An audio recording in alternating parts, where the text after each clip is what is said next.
Welcome back to the second part of this series, programming the Casio CZ series with the Virtual CZ plug-in by Plug-in Boutique.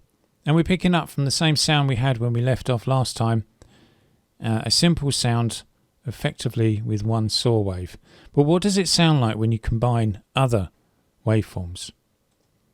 Saw and square, playing a C. Or I'm playing it an octave down. We'll go down later.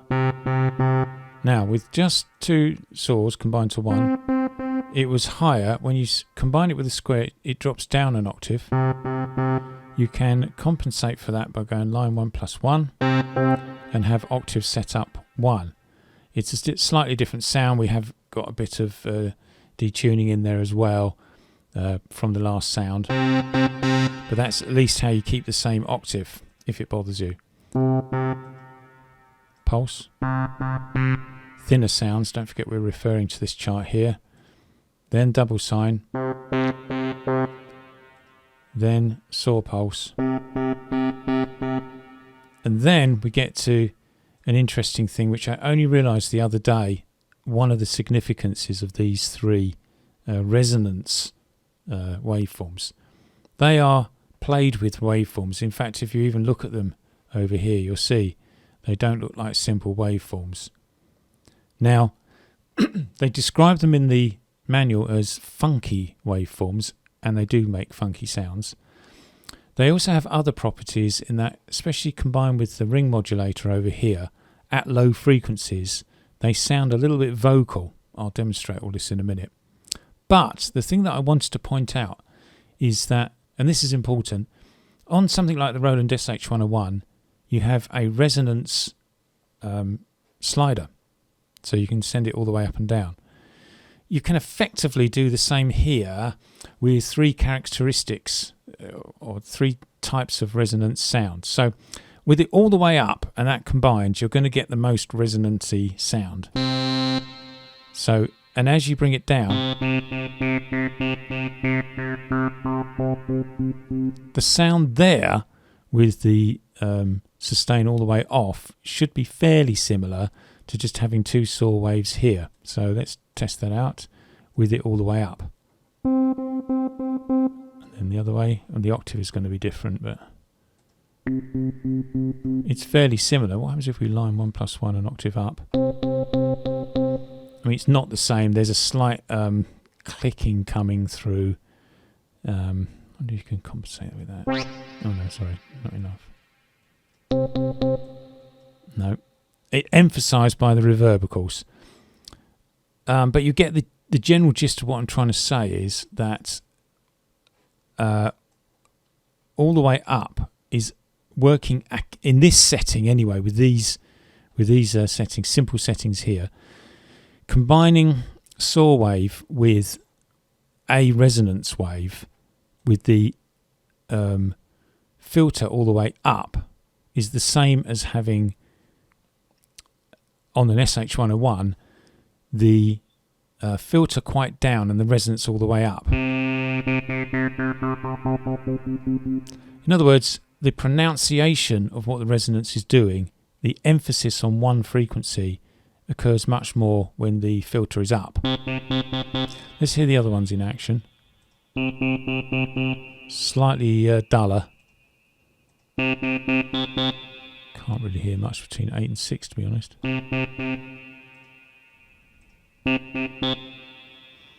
Well, maybe these come into effect when we play with the other things that you can do with it lower down. Let's start doing that now then. So I did say it sounds a bit vocally once you bring the ring modulator into effect. So we'll have to go line 1 plus 1 to do that. So that's what it sounds like with no ring modulation, and we're a bit high. So let's take, on the keyboard I'm going lower down. Might go lower down again. Too much. So we're one octave down on the keyboard. Then we're going to ring modulate. Now. Okay, let's take this velocity sensitivity off so it's consistent.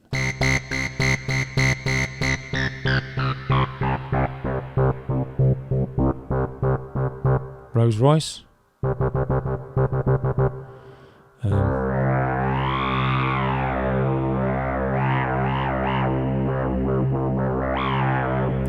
So because it's sounding like that, if you went sample and hold on the vibrato,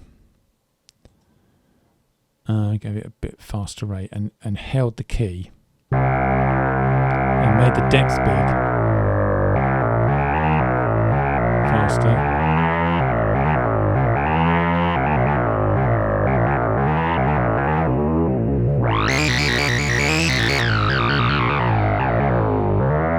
I think what I'm after actually is a bit of decay.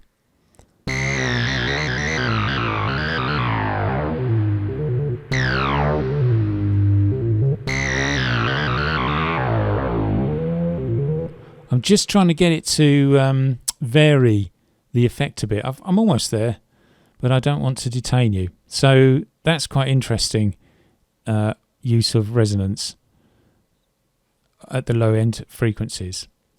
Let's go back to something a bit more standard. 54% is the magic one here for just doing a typical modulated vibrato as a performance thing. That's your 54% there.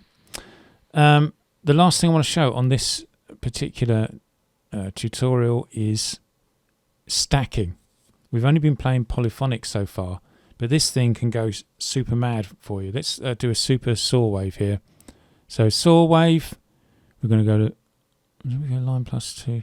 We'll go line 1 + 1, just keep it all consistent at the moment. Take the ring off for the time being. Then we'll take the unison now with one, a stack of 1, no change. Stack of 8. Hear the fatness there. Detune. Just louder. Spreads it out.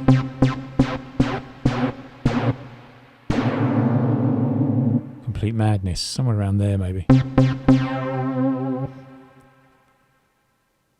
think that's what I want to cover today. We've experimented a bit with other waveforms. I want to hold off doing line 2 till next time. And you've seen a bit about the ring modulation. Basically, it just makes things a bit more fuzzy. Have I really demonstrated that? Let's just do some typical. Off. I think we're being influenced by this. Let's take all that off.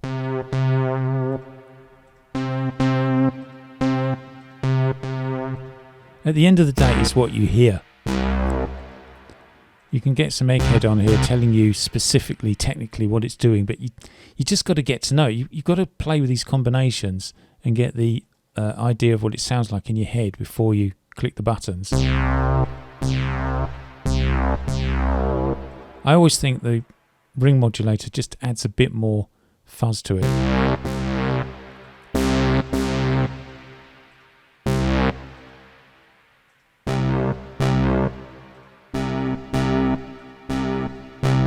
A bit more bite to it, particularly on the simpler ones.